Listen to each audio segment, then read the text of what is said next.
E aí galera, aqui é o David, quer aparecer no próximo vídeo, assim como as pessoas do final desse vídeo estão aparecendo? Então comenta aqui embaixo o máximo de vezes que você conseguir, eu quero um salve.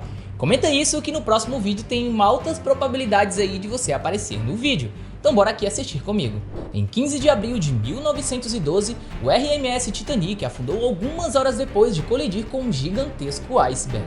Muitos filmes foram feitos desde então para contar a história do navio impossível de naufragar. E com isso não conseguiu concluir sequer a sua viagem inaugural. Pois é pessoal, a narrativa ficou ainda mais famosa depois que Leonardo DiCaprio protagonizou o filme homônimo baseado aí nessa própria tragédia. Com a direção de James Cameron, o longa conquistou 11 estatuetas do Oscar, incluindo melhor filme e melhor diretor, e ainda possui uma das maiores bilheterias da história do cinema. E no vídeo de hoje você vai conhecer algumas histórias envolvendo essa tragédia. Conheça agora um fato assustador do Titanic que tem aterrorizado o mundo.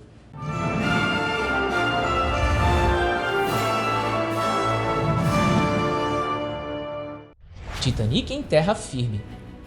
Uma das maiores questões que permaneiam o naufrágio mais famoso de todos os tempos é: por que os destroços do Titanic não foram removidos do fundo do oceano? Bom, o RMS Titanic afundou em 15 de abril de 1912, no meio do Oceano Atlântico. Por mais que a repercussão na época tenha sido massiva, as buscas pelos destroços não foram suficientes a ponto de localizar a embarcação.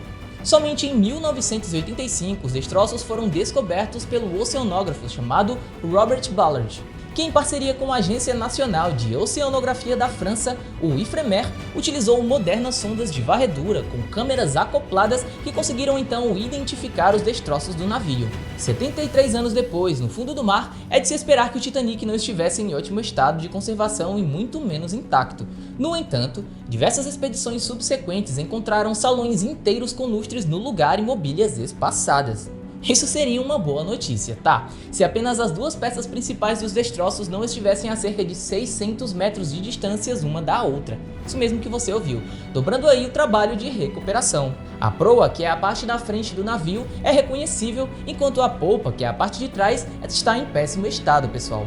A fragilidade da estrutura em si é realmente preocupante, colocando em risco inclusive, galera, a localização atual dos seus destroços, uma vez que com a ação do tempo, o que restou do caso do luxuoso barco poderia ser arrastado pelo oceano, se perdendo do local original. A proa, por melhor que esteja, está fincada a uma altura de um prédio de 6 andares no solo. Retirar isso do fundo do mar, pessoal, diante aí da profundidade que se encontra, exigiria uma força descomunal vinda de um suporte da superfície, algo realmente impossível no meio do oceano. Em 2012, pessoal, 100 anos depois do naufrágio, os destroços do Titanic passaram a ser protegidos pela Unesco, que mantém todo o item com caráter histórico, arqueológico e cultural. Bom, dessa maneira, nenhuma expedição local poderá ser feita até os destroços sem o consentimento de sua organização, que não tem, pessoal, o menor interesse em retirar o colosso debaixo da água. Alguns planos mirabolantes foram cogitados para retirar o Titanic do fundo do Atlântico, como enchê-lo de bolas de ping-pong ou simplesmente injetar 180 mil toneladas de vaselina. Além dessas hipóteses meio absurdas, galera, foi arquitetado usar meio bilhão de toneladas em nitrogênio líquido para criar aí uma espécie de iceberg embaixo do barco, fazendo com que o Titanic flutuasse até então a superfície. Mesmo com todas essas suposições, nunca foi respondido objetivamente onde a embarcação de 269 metros e quase 50 mil toneladas poderia ser exibida em terra firme. O livro que previu o desastre.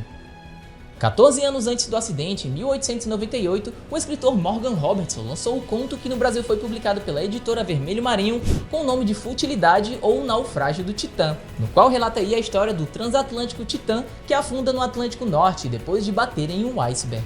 Tá, mas é só isso? Bom, claro que não, né pessoal, as coincidências estão só começando. Se não bastasse o enredo premonitório, algumas características das embarcações são praticamente iguais.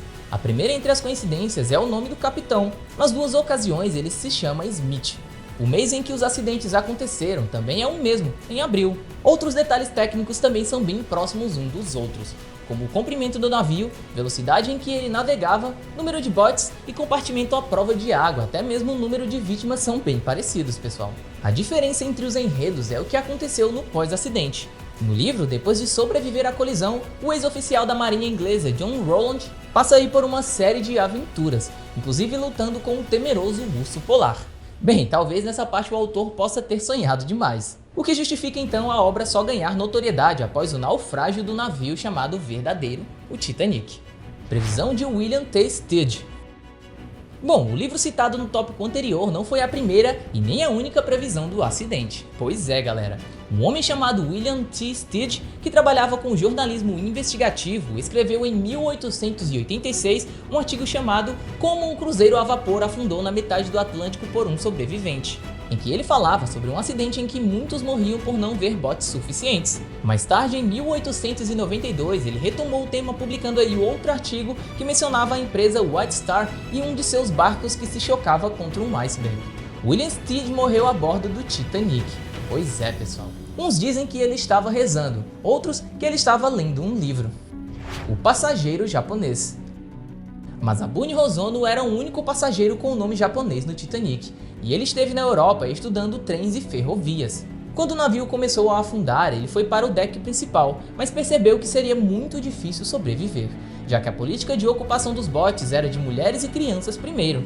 Mesmo assim, ele conseguiu pular junto com outro homem em um dos botes. Infelizmente para ele, o que viria depois seria longe de uma vida em paz. Quando chegou ao Japão, Hosono percebeu que sua reputação não era nada boa, já que na época o país valorizava muito mais um homem que sofria uma morte honorável do que alguém que sobreviveu de forma vergonhosa. O rapaz chegou a perder o cargo público que ocupava naquela época, mas mais tarde conseguiu recuperá-lo, ainda que tenha seguido sendo ridicularizado por grande parte da sociedade japonesa naquela época.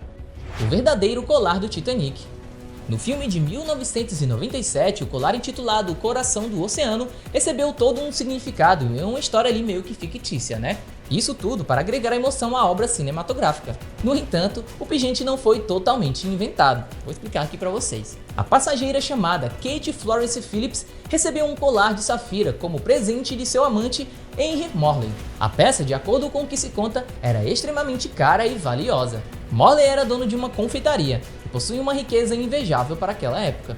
Depois de conhecer Kate, de apenas 19 anos, o homem decidiu que deixaria sua esposa e sua filha para trás para viver do lado da garota após uma viagem no Titanic. Kate conseguiu sobreviver sendo carregada pelo último bote. Morley, no entanto, não teve a mesma sorte. Mas a paixão dos dois resultou no nascimento de Ellen, 9 meses após aí o acidente. Em 1989, a filha de Kate, Morley, participou de um artigo em um jornal inglês, onde se emocionou a receber pela primeira vez uma foto de seu pai. Na ocasião, Ellen, já com 76 anos de idade, revelou que o colar de Kate ainda está com ela, tá? Bem como uma chave pertencente a uma das cabines do Titanic.